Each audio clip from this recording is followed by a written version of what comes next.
د دې شان نزول څنګه دی؟ د تیمم آیات کله نازل شو؟ نبی علیه الصلاة والسلام په یو قافله کې تللی و. حضرت عایشه رضی الله تعالی عنها دې د خپلې خور حضرت اسما رضی الله تعالی عنها څخه هار په کرایه اخیستی، مثلا دغسې امانتن اخیستی و، بس دې زړولی. نو د دې څه هار ورک شو، دا هار ځم ورک شو. نو د دې څه مخکې هم یار ځم ورک شوي، نو هغه تهمت چې پر ولګېدی، نو دا دی چې هار ځم ورک شو، هغه هار پسې ګرځي راګرځي، پسې ګرځي راګرځي. اوس نو دا امانت شی و. نبي علیه الصلاة والسلام ټوله قافله درولې وله چې د دې هار دی. بس قافله ټوله ولاړه ده، د غاړګۍ ورکه ده.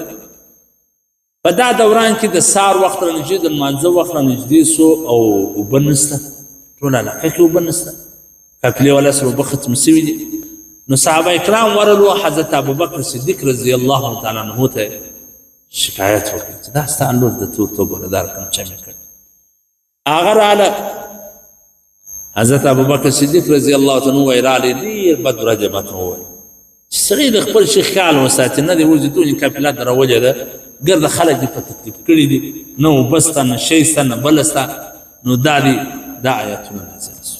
دا آیات نازل شو، دا خو ډېر غټ سهولت وسو، ډېر غټ رخصت وسو چې وروره یې 2 واره لاستی که بس د سیسته اودس وسو، نه د قرآن کې علاوه.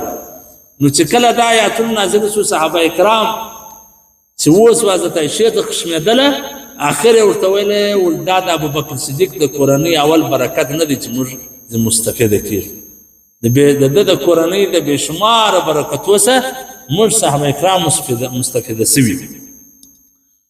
نو په دې کې الله جل جلاله فرمایي وان کنتم مرضى او على سفر، که بچیر په تاسو کې څوک مریض وي، دا اوبه ته تاوان نسي، بدن ته تاوان نسي، مثلا دی اودس نسي کولی، او على سفر یا په سفر باندې وي اوبه نه، او جاء احد منکم من الغائط، نو ستاسې څوک راسي د اودس ماتې د ځای څخه، او لامستم النساء یا کور والي کړي، کور والا سره کور والي کړي یا معذوره سوي، یعنی یو غسل پر تا وشي، فلم تجدوا ماء او بنسته فتيمموا صعيدا طيبا فامسحوا بوجوهكم وايديكم، بس تاسې د مځکې څخه چې پاکه خاوره یې تیمم ووئ پر خپلو مخو باندې، پر خپلو لاسو باندې.